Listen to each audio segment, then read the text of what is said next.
ప్రతిపక్షం అంటే ఒకప్పుడు చాలా పోరాటాలు ఉండేవి, ఉద్యమాలు ఉండేవి. కానీ ఇప్పుడు ఆంధ్రప్రదేశ్‌లో ఉన్న ప్రతిపక్షం వైఎస్ఆర్‌సీపీ ఆరాటమే తప్ప పోరాటం పెద్దగా కనిపించట్లేదా అన్నట్టుగా ఉంది. ఎందుకంటే గతంలో తెలుగుదేశం పార్టీ హయాం చూసుకుంటే అప్పట్లో ఇసుక కొరత ఉంటే ఇప్పుడు మంత్రిగా ఉన్న నిమ్మల రామానాయుడు గారు ఒక బండి మీద బంగారు వస్తువులన్నీ తీసుకొచ్చి ఇంత బంగారం ఇస్తే ఒక స్పూన్ ఇసుకొస్తుంది. అంటే ఆ తరహాలో ఉద్యమాలు చేసేవారు. గ్యాస్ రేటు పెరిగితే గ్యాస్ బండలు నెత్తి మీద పెట్టుకుని రోడ్డు మీదకి వచ్చేవారు. కానీ ఇక్కడ పెట్రోల్ కొరతతో గత కొద్ది రోజులుగా అల్లాడిపోతున్న ఓకే అధికారంలో ఉన్న తెలుగుదేశం పార్టీ ముఖ్యమంత్రి చంద్రబాబు నాయుడు గారు చేస్తున్న హడావుడి పక్కన పెడితే వైసీపీ నుంచి ఏదో తూతూ మంత్రంగా 2-3 ప్రెస్ మీట్లో లేదంటే 2-3 మీడియా ముందుకు వచ్చి మైకుల ముందు మాట్లాడమే తప్ప ప్రజల తరపున ఉద్యమించడం కానీ పోరాటం కానీ చేయట్లేదు. అంటే ప్రజా సమస్యలు పట్టవా లేదంటే వైసీపీ ప్రతిపక్షంలో కూడా ఫెయిల్ అవుతుందా, ఉన్న అవకాశాలను ఉపయోగించుకోలేకపోతుందా, ఏదో మీడియా ముందుకు వచ్చి ఒకసారి మాట్లాడితే సరిపోద్ది. అంటే ప్రజల నుంచి ఒక వ్యతిరేకత అయితే కనిపిస్తోంది వైసీపీ మీద లేదంటే ప్రతిపక్షం మీద. అసలు ఎందుకు ఈ తరహా వ్యవహారం, ఇదే అంశం మీద చర్చించే ప్రయత్నం చేద్దాం. సార్, గతంలో చూసిన ప్రతిపక్షాలు అంటే కాంగ్రెస్ టైం నుంచి చూసుకుంటే ఏదైనా చిన్నది వచ్చిందంటే ఇంకా కమ్యూనిస్టులు అంటే ఇంకా చెప్పాల్సిన అవసరమే లేదు, బయటకు వచ్చేవారు. వాళ్ళు కూడా తగ్గారు అనుకోండి. కానీ ప్రధాన ప్రతిపక్షంలో ఉండి కూడా వైసీపీ కాస్త వెనకబడుతుందా, ప్రతిపక్షంలో కూడా సరిగ్గా ప్రజా సమస్యల మీద పోరాడలేకపోతుందా అనుకోవచ్చా? అంటే ఇప్పుడు బేసిక్గా పబ్లిక్ టెండెన్సీలో వచ్చిన చేంజ్ పార్టీల ఆలోచన ధోరణిలో కూడా వచ్చింది. రోడ్డు మీద ధర్నా చేస్తేనో రాస్తారోకో చేస్తేనో చేసిన వాళ్ళని తిడతన్నారు తప్పించి దాంతో పరిష్కారం అయిపోతుంది అంటున్నారు తప్పించి మన కోసమని ఎవడు ఫీల్ అవ్వట్ల. మీరు చూడండి, కమ్యూనిస్టులు మీరు ఇందాక అన్నట్టు కమ్యూనిస్టులు నిరంతరం ఉద్యమించేవాళ్ళు. నాకు తెలిసి నేను సిటీ కేబుల్లో పనిచేసేటప్పుడు వారంలో ఒక్కరోజు కూడా కమ్యూనిస్టులు ప్రోగ్రాం లేని రోజు ఉండేది కాదు, ఇంక్లూడింగ్ సండే. ఒక్కో రోజు 2-3 ఉండే. ఎంఆర్ఓ ఆఫీస్ దగ్గర సిపిఎం చేస్తే సబ్ కలెక్టర్ ఆఫీస్ దగ్గర సిపిఐ చేసేది. అసలు రోజు వార్తలు స్ట్రింగర్లకి కమ్యూనిస్టులు బాగా లైఫ్. ఎందుకంటే కనీసం 2 లైన్ల వార్త వేస్తుంది కదా పేపర్లో, మనకి ఒక కాలం డబ్బులు వస్తాయి ముందు. అందుకోసమైన కమ్యూనిస్టుల ప్రోగ్రాం జరగాలని కోరుకునేవాళ్ళం అప్పుడు. మాకంటే అప్పుడు స్టాఫ్ రిపోర్టర్ కాబట్టి సిటీ కేబుల్లో ఈ ధర్నాలు ఇవన్నీ కవరేజ్ కంపల్సరీగా తిరగడమే కవరేజ్. అప్పుడు రోజుకి 3-4 ప్రోగ్రాంలు ఉన్న రోజులు చూసాం, పొద్దు నుండి రాత్రి దాకా ఉండే చూసాం. ఇప్పుడు అది కమ్యూనిస్ట్ అసలు ఏమైనా స్పందిస్తున్నారా? వాళ్ళు స్టేట్మెంట్లకి పరిమితం అవుతారు. ఎందుకంటే జనాలలో ఒక పట్టించుకోవట్లేదు ఇప్పుడు యాజిటేషన్. వాళ్ళు అంత చేశారని వాళ్ళని ఏమైనా గెలిపిస్తున్నారా పొరపాటున? వీళ్ళ కోసం ఈ ధర్నా చేసినా రాస్తారోకో చేసినా ర్యాలీ చేసినా ప్రతిసారి కేసు ఉంటుంది. గతంలో కేసులు అంటే పెట్టి కేసులు పెట్టేవాళ్ళు. ధర్నా రాస్తారోకో అంటే మందలించి వదిలిపెట్టడమో లేకపోతే ఇంకోసారి చేయకుండా వదిలిపెట్టడం, కోర్టులు కూడా వదిలేసి లేదా వీళ్ళు స్టేషన్ బెయిల్ ఇచ్చి వదిలేసేవాళ్ళు, తర్వాత కంటిన్యూ అయ్యేవాళ్ళు. కానీ రాజశేఖర్ రెడ్డి 2004లో కమ్యూనిస్టులతో కలిసినే అధికారంలోకి వచ్చాడు. అయితే కమ్యూనిస్టుల పద్ధతి ఎట్లా ఉంటుందంటే అధికారంలోకి వచ్చిన తర్వాత మేము ప్రతిపక్ష పాత్రే అంటారు, మేమేం మీకు సపోర్ట్ చేయమంటారు. అలాగా అప్పుడు భారీ యాజిటేషన్స్ చేశారు ఒక 6 నెలల దగ్గర నుంచి బిగిన్ చేసి. దాంతో రాజశేఖర్ రెడ్డికి సొంత మిత్రపక్షాలే ఇట్లా చేస్తున్నారన్న దాన్ని కంట్రోల్ చేయడానికి ఒక కొత్త ఫార్ములా తీసుకొచ్చాడు. ఒక ప్రభుత్వ కార్యాలయం దగ్గర ధర్నా చేస్తే పెట్టి కేసులు కాకుండా అప్పుడు క్రిమినల్ కేసులు పెట్టేవాళ్ళు, నాన్ బెయిలబుల్ కేసులు పెట్టేవాళ్ళు. నాకు బాగా గుర్తు, అప్పుడు సిపిఎం ఆఫీసు, విజయవాడ సిపిఎం ఆఫీసులో సిపిఐ ఆఫీసులో ఒక పెద్ద బ్లాక్ బోర్డు పెట్టారు, గోడంత బ్లాక్ బోర్డు. దాంట్లో ఏ రోజు ఏ కేసుకి ఎవరెవరు నిందితులు కోర్టుకి అటెండ్ అవ్వాలి, వారంలో ఒక్కరోజు కూడా ఖాళీ ఉండేది కాదు ఆ సిటీ సెక్రటరీలకి, అలాగే సిటీలో ఉన్న పెద్ద నాయకులకి. అంటే సంఘాలు ఉంటాయి కదా, సిఐటి అని ఏఐటీసీ అని, ఇట్లాగా వాళ్ళందరికీ నిరంతరం కోర్టులకు అటెండ్ అవ్వాల్సి వచ్చేది. నాన్ బెయిలబుల్ అరెస్టులు, బెయిళ్లు, జైళ్లు, నానా తిప్పలు పడ్డారు. ఆ తర్వాత వచ్చినటువంటి గవర్నమెంట్లు అదే ఫార్ములా ఫాలో అయినాయి. దాంతో వీళ్ళు కోర్టుల చుట్టూ తిరగడాలకే జీవితాలు సరిపోతున్నాయి. లాయర్లు పార్టీ లాయర్లే, కానీ ఎంతో కొంత డబ్బులు ఖర్చు పెట్టుకోవాలి. అలా సాగిపోతా ఉండేటప్పటికి చివరికి విరక్తి చెంది ఇప్పుడు వాళ్ళు యాజిటేషన్స్ తగ్గించేశారు. అయితే గీతో బహిరంగ సభ, రౌండ్ టేబుల్ సమావేశాలు నడుపుతున్నారు ఆంధ్రప్రదేశ్లోకి వచ్చేటప్పుడు. ఇక మీరు అన్నట్టు ప్రతిపక్ష పాత్ర, వైఎస్ఆర్ కాంగ్రెస్ పార్టీ ప్రతిపక్ష పాత్ర అనేటటువంటిది ఫ్రమ్ ద బిగినింగ్ ఫెయిల్యూర్. మీరు 2014-19 మధ్యలో చూడండి, నెలకో ఒకసారి ఒక 48 గంటల దీక్ష అని బిగిన్ చేస్తారు ఒక అంశం మీద తీసుకుని, మిగతా అన్ని పట్టవు. 48 గంటల దీక్ష, ఇవాళ మధ్యాహ్నం 2 భోజనం చేసి వచ్చి కూర్చుంటారు, రేపు మధ్యాహ్నం 12 లేచిపోతారు అనమాట. ఇక్కడ కూర్చుని ఆయన చిద్విలాసంగా నవ్వుతా కూర్చుని ఉంటారు జగన్మోహన్ రెడ్డి గారు. వీళ్ళందరూ వచ్చి ఉపన్యాసాలు ఇస్తా ఉంటారు. చివరిలో ఆయన ఒక ఉపన్యాసం ఇచ్చేసి వెళ్ళిపోతారు. ఇప్పుడు అవి లేవులేండి, అది 2014లో బాగా చూసాం. ఇప్పుడు కొంచెం అదే అనేది 48గా అదన్నా ఒకటన్నా చేసేవాళ్ళు, ఇప్పుడు అది కూడా లేదు. ఇప్పుడు అది కూడా లేదు. నెలకు ఒక రోజు ప్రెస్ కాన్ఫరెన్సే పెద్ద దీక్ష అనమాట. మిగతా అన్ని ఈ నాయకులు తిరగాలి పాపం వాళ్ళు. అప్పుడప్పుడు జగన్మోహన్ రెడ్డి గారు వెళ్ళి పరామర్శించి వస్తుంటారు జైళ్లలోనో లేకపోతే గనక ఏ రైతులనో. అది 2 ఏళ్ళు కూడా తగ్గిపోయినాయి సార్. అదే అనేది, అంటే ఎవరు లేదు కదా జైళ్లలో ఉంటే పరామర్శిస్తారు. అంటే ఇప్పుడు వ్యవసాయానికి సంబంధించి ఇప్పుడు ఏం లేదు కదా, ఎండాకాలం కదా, మళ్ళీ వచ్చినప్పుడు చేస్తారు అట్లాంటి సమస్యలు. ఇప్పుడు మొక్కజొన్న రైతుల దగ్గరికి అయితే పోలేదు, అంతకుముందు టొబాకో మిర్చి వీళ్ళందరి దగ్గరికి వెళ్ళారు. అంటే వీళ్ళు ఏంటంటే దాన్ని ఏమంటారు, గవర్నమెంట్ ఎంప్లాయీస్ ఉద్యోగం లాగా చేస్తుంటారు. రాజకీయం కూడా అట్టాగే ఉంటది. మన ఆంధ్ర రాజకీయమే దరిద్రం అనుకోండి. శుక్రవారం పూట వెళ్ళిపోయి సోమవారం మధ్యాహ్నానికి వచ్చేటటువంటి రాజకీయం, మంగళవారం పొద్దున వచ్చే రాజకీయాలు నడుస్తున్నాయి. ప్రభుత్వమే, ఇక్కడ ముఖ్యమంత్రి మంత్రులే ఉండరు వాస్తవంగా. అందరూ ఇదేంటంటే ఒక ఫ్లోటింగ్ పాపులేషన్ చూస్తాం, ఫ్లోటింగ్ పాలిటిక్స్ చూస్తాం ఇక్కడ. మన వాళ్ళందరూ హైదరాబాదులో చుట్టుపక్కల వ్యాపారాలు చేసుకుంటుంటారు, ఇక్కడికి వచ్చి రాజకీయాలు చేసి వెళ్తుంటారు అనమాట. అధికారంలో ఉన్నోళ్ళు ప్రతిపక్షంలో ఉన్నోళ్ళు ఇద్దరు కూడా. ఇప్పుడు ఇక్కడ ఆసుపత్రులు ఏమైనా జగన్ కానీ ఇదివరకు అడిగారు కోడిగత్తప్పుడు. ఇప్పుడు పవన్ కళ్యాణ్ ఎక్కడ ట్రీట్మెంట్ తీసుకుంది? హైదరాబాద్ లోనేగా. చంద్రబాబు గారికి ప్రాబ్లం వస్తే ఎక్కడ తీసుకునేది? హైదరాబాద్ లోనేగా. మరి జగన్ అప్పుడు ఇక్కడ ఎందుకు చేయించుకోలేదని ఎందుకు అడిగారు?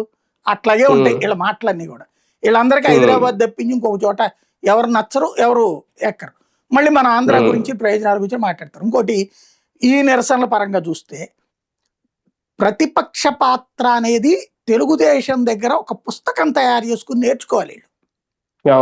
టీడీపీ వాళ్ళని ఒక బుక్ తయారు చేసి ఇవ్వని అడగాలి, లేదా టీడీపీ యాక్టివిటీస్ చూసే రిపోర్టర్లు ఏమన్నా అడిగి ఒక పుస్తకం తయారు చేయించుకుని వీళ్ళు కూర్చుని రోజు అది చేస్తే చాలు వీళ్ళకి. అదే కదా, ప్రతి చిన్న అంశాన్ని ఎలా మైక్రోస్కోప్ లో చూపెట్టాలి. ఇప్పుడు ఫర్ ఎగ్జాంపుల్ ఇవాళ పల్నాడులో బంగారపు వ్యాపారిని పట్టపగలే కొట్టి లాక్కెళ్ళారట కలిసి. అదే వైసీపీ అధికారంలో ఉండి టీడీపీ ప్రతిపక్షంలో ఉంటే చంద్రబాబు గారు ఒక ట్వీట్, ఆ వీడియో పెట్టి, ఆ ఫోటో పెట్టి, మన సైకో రాజ్యంలో ఇట్లాగే ఉంటది అని వస్తుంది. లోకేష్ సేమ్, పవన్ కళ్యాణ్ సేమ్, అందులో జగనే దొంగతనం చేయించాడేమో అన్నట్టు వస్తుంది. అట్లాగే నిన్న అక్కడెక్కడో ఇవాళ పొద్దున ఆంధ్రజ్యోతి జర్నలిస్ట్ మర్డర్ చేశారు. అదే జగన్ ఉంటే గనక జగన్ పాలనలో జర్నలిస్టులకి అరాచకం అనేది చంద్రబాబు గారి దగ్గర నుంచి, పవన్ కళ్యాణ్ దగ్గర నుంచి ప్రతి ఒక్కళ్ళ ట్వీట్ వస్తుంది. పట్టపగలే మర్డర్ జరిగింది. అదే పెట్రోల్ డీజిల్, ఇక ఆ పెట్రోల్ బంకుల దగ్గరనే టెంట్ వేసి కూర్చుని ఉండేవాళ్ళు టీడీపీ వాళ్ళు. ముందు చెప్పినట్టు ఇసుకదే దానికి ఎట్టా చేశారు. అదే కాదు, కరోనా అప్పుడు కూడా చేశారు వాళ్ళు యాజిటేషన్స్. అంటే నిరసనలు కూడా వినూత్నంగా చేసేవారు సార్. అంటే అది కమ్యూనిస్టుల టెండెన్సీ. అది కమ్యూనిస్ట్ టీడీపీలో చిత్తూరు సంబంధించిన పెద్ద నాయకులు ఎవరో ఉండేవారు, పేర్లు నాకు ఐడియా లేదు. అయితే వేషాలు కూడా వేసుకునేవాడు, వేషాలు వేసుకుని నిమ్మల రామానాయుడు గారు కూడా, నిమ్మల రామానాయుడు గోదావరి జిల్లాలో శివప్రసాద్ ఆ ఇసుకున్నప్పుడు చూడండి, బంగారం నక్లెస్లు గొలుసులు తీసుకొచ్చి అవి ఎవరైనా ఇస్తే ఎంత ఇసుక ఇవ్వడం, అంటే ఒక వినూత్నంగా మీడియాను ఆకట్టుకునేలాగా. అంటే వాళ్ళు ఎప్పుడు కూడా media based party Telugu Desam, media అంటే పట్టని పార్టీ వైఎస్ఆర్ కాంగ్రెస్ పార్టీ. అవును, ఫ్రమ్ ద బిగినింగ్ అలవాటు అంతే. వీళ్ళు ప్రతి మొక్క మీడియాలో రాకుండా చూసుకోవడం, మీడియాలో వస్తే రెస్పాండ్ అవ్వడం, రెండు తెలుగుదేశానికి అలవాటు. మీడియా అంటే అదేదో డాష్ డాష్ అన్నట్టు ప్రవర్తించడం అన్నటువంటిది వైఎస్ఆర్ కాంగ్రెస్ పార్టీకి అలవాటు. రెండోది యాజిటేషన్స్ అనేటటువంటిది, అంటే రాజకీయం నిరంతరం చెయ్యాలి అన్నటువంటిది వైసీపీకి చేత కాదు. నిరంతరం రాజకీయం కాదు, అర్ధరాత్రి నిద్రపోతా కూడా రాజకీయం తెలుగుదేశం చేస్తుంది. అది వీళ్ళిద్దరి మధ్యన తేడా. ఇప్పుడు డ్రగ్స్ కి సంబంధించి ఏకంగా తెలుగుదేశం ఎంపీనే, అదే వైసీపీ అధికారంలో ఉన్నప్పుడు అక్కడెవడో చెన్నైలో వాడు హైదరాబాద్ బెజవాడ అడ్రస్ పెట్టుకుని గుజరాత్ లో దొరికితే అదేదో జగన్ ఇంట్లో దొరికినట్టుగా 4 ఏళ్లు ప్రచారం చేశారు. చివరిలోది కాదు, మధ్యలో జరిగినటువంటి దాన్ని. అలాగే గంజాయి ఎక్కడో దొరికితే పట్టుకుంది పోలీసులే, కానీ గంజాయి దొరికినప్పుడల్లా జగనే అమ్ముతున్నాడు అన్నట్టు ప్రచారం చేసేవాళ్ళు. ఇప్పుడు కూడా గంజాయి దొరుకుతానే ఉంది కదా, అదేమంటే ఒరిస్సా నుంచి ఎత్తున్నారని ఇక్కడ పేపర్లో రాయిస్తారు. డ్రగ్స్ తో డైరెక్ట్ గా ఎంపీ పట్టుబడితే అసలు ఆయనకి ఘన స్వాగతం పలుకుతున్నారు. ఇప్పుడు అనంతబాబుకి ఘన స్వాగతం రాశారు కదా, మరి ఇప్పుడు ఈయన గంజాయి అదే డ్రగ్స్ తో డైరెక్ట్ గా పట్టుబడ్డారు, ఘన స్వాగతాన్ని ఎలాగా వార్త రాస్తారు? సాక్షి వాళ్ళు కూడా రాయలేకపోతారు. అదో విచిత్రమైనటువంటి పరిస్థితి అనమాట. అంతే, అదే కదా. ప్రతి అంశంలో రాజకీయం చూడడం తెలుగుదేశానికి చేతొచ్చు, దాన్నే ఫాలో అవుతుంది జనసేన. ఎంత పెద్ద అంశమైనా సరే అదేదో వీకెండ్ కార్యక్రమం లాగా చేయడం అన్నటువంటిది వైసీపీకి తెలుసు. ఇప్పుడు మొక్కజొన్న రైతులది అక్కడ ఏదో సబ్ పెట్టారట, అయిపోయింది. ప్రతి చోట ఉన్నటువంటి మొక్కజొన్న రైతుల దగ్గరికి వైసీపీ వాళ్ళందరూ ఎందుకు పోరు? ఓ 10 మంది కలిసి. అట్లాగే రైతులకు సంబంధించిన సమస్యలు సాక్షిలో రాసిన దాని ప్రకారం ఎందుకు టీముల వారీగా పోరు? ఎందుకు జగన్మోహన్ రెడ్డి తిరగడు? ఎందుకు ప్రతిరోజు ట్వీట్లు చేయడు, ప్రతి గంటకి చేయడు?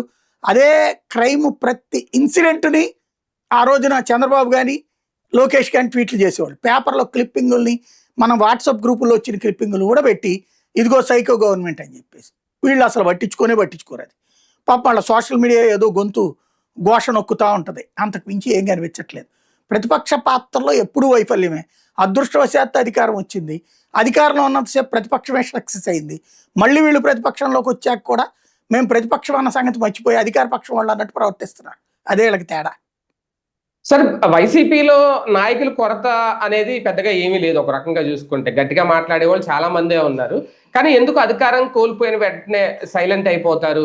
లేదు, చాలా మంది సలహాదారులు ఉన్నారు. జగన్ గారికి తెలీదా, లేదంటే జగన్ గారి సొంత నిర్ణయాలే కొంపముంచుతున్నాయా పార్టీని? ఇప్పుడు ప్రతిపక్షం ఉందా లేదా అన్నట్టుగా ఇలాంటి సమస్యలు వచ్చినప్పుడు ప్రజల ఇబ్బందులు పట్టించుకోకపోవడం, ప్రతిపక్షం ఉందా లేదా అన్నట్టుగానే పరిస్థితి కనిపిస్తుంది. ఎక్కడ లోపం? అధికారంలో ఉన్నా ఎవరు మాట్లాడేవాడని? ఎవరు మాట్లాడకే కదా నాశనమైంది పార్టీ. ప్రతిపక్షం విమర్శిస్తుంటే వాళ్ళు 10 మంది కలిసి పొద్దు నుంచి సాయంత్రం దాకా విమర్శిస్తే వీళ్ళు వచ్చి ఒకళ్ళు ప్రెస్ మీట్ పెడతారు. అందులో కూడా 100కి 90 పాప సజ్జల జాతి పెట్టించేవాళ్ళు. మళ్ళీ సకల శాఖల మంత్రిని ఆయనకే పేరు పెట్టేవాళ్ళు. ఇప్పుడు కూడా సమస్య ఏంటంటే నాయకులు ఉంటారు, నాయకులు స్వేచ్ఛగా మాట్లాడడానికి ఏం బాధో ఎవరికి అర్థం కాదు. వాళ్ళు కూడా ఇదేదో పార్ట్ టైం పాలిటిక్స్ చేస్తుంటారు అనమాట. అప్పుడప్పుడు పాప పేరుని నాని ఒకడు రోజు మాట్లాడుతూ ఉంటాడు, లేకపోతే గనక ఆయన ఎవరు కాకాని గోవర్ధన్ రెడ్డి ఒకడు మాట్లాడుతూ ఉంటాడు. ఆధ్యాత్మిక అంశాలు అట్లాంటి అంశాల మీదన కరుణాకర్ రెడ్డి మాట్లాడుతుంటాడు, అంబటి రాంబాబు కాస్త మాట్లాడుతుంటాడు. వీళ్ళు నలుగురు కనబడుతుంటారు అంతే. మిగతా అదే అప్పుడప్పుడు యాజిటేషన్స్ చెవిరెడ్డి చేస్తుంటాడు. ఇంత మించి ఎవరు అక్కడ యాక్టివ్ గా ఉంది అంటే ఎవరు ఉండరు.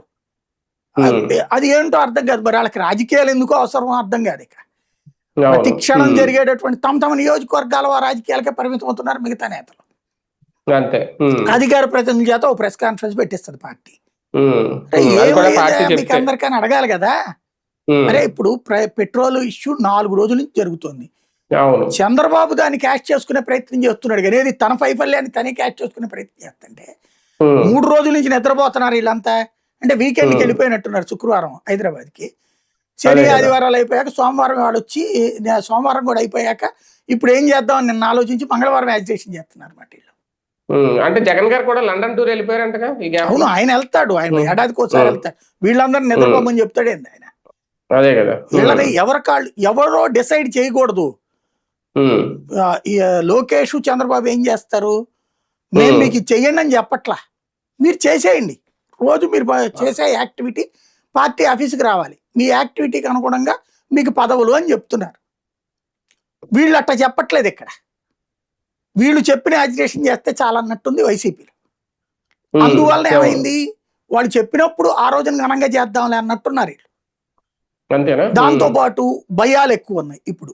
ఎందుకంటే యాజిటేషన్ చేస్తే కేసులు పెడతారు, కేసులు పెడితే మళ్ళీ జైళ్ళు బెయిళ్ళు వాళ్ళందరినీ తీసుకురావాలి. ఎందుకు వచ్చిన వెంట మనకి ఒకప్పుడు తెలుగుదేశం వాళ్ళకి భయం ఉండేది.